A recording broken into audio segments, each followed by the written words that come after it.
Hello guys, welcome to my channel. This is the 60th tutorial in this course, and in this tutorial we are going to see how we can make a pointer variable point to another pointer, right? So pointers to pointers can seem a little complicated on the surface, but trust me, when you get the gist of them, they're really interesting, and you would have fun learning pointers to pointers and also experimenting with them. So let's get straight into this program that I have created, and you can see using code blocks I have saved a file. I have given it the name pointer to a pointer.c.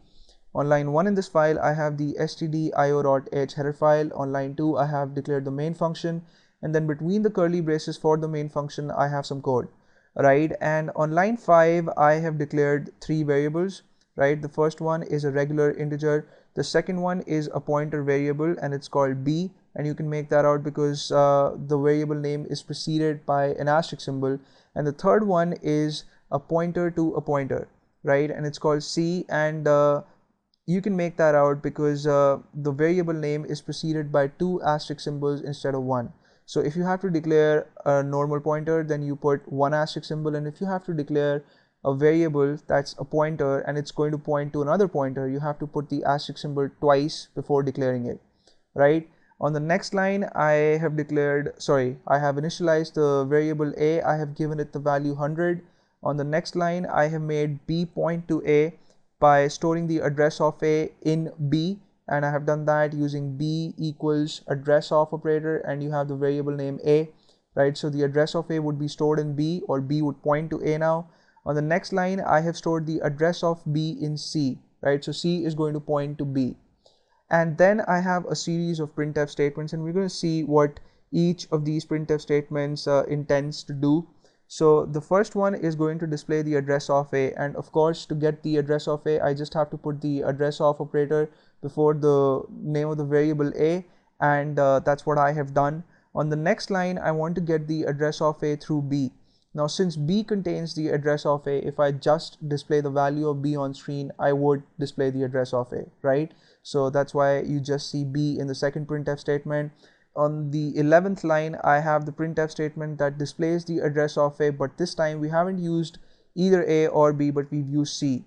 Now c contains the address of b, right? So if you want to get the address of a which is stored in b, you would basically want to display the value that's contained in the address that's stored in c, right? So I know that all of this can be a little confusing, so what I would want you guys to do is, if this is getting confusing, then you can pause the video and maybe execute each of these printf statements one at a time, and then check out the output, and I'm sure that will make it easier for you to understand, right? And let's move on. And on line 12 I have a printf statement that's going to display the address of b, and of course to do that I just have to use the address of operator and the name of the variable b. On line 13 I have a printf statement that displays the address of b in terms of c. Now since c points to b, c contains the address of b, so if I display the value of c on screen, I would be displaying the value of address of b, right?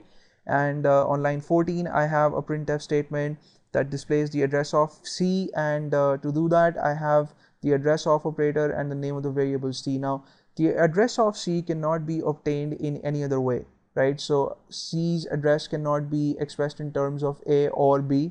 You have to use the address of operator and the name of the variable c to get its address. In case there was another pointer in the program that pointed to c, then we could have got the address of c in terms of that pointer, but since we do not have any pointer that points to c, we cannot obtain the address of c in any other way, right? On the next line, that is on line 15, I have a printf statement that displays the value of a, and I've displayed the value by just typing in the variable name a after the comma symbol. On the next line I have displayed the value of b. On line 17 the printf statement displays the value of c. On line number 18 I have a printf statement that displays the value of a in terms of b, and of course since b points to a, to get the value of a in terms of b I'll have to put the asterisk symbol once before typing in the variable name b. On line 19 I have a printf statement that displays the value of b in terms of c, and since c points to b, I have again preceded the variable name c with an asterisk symbol.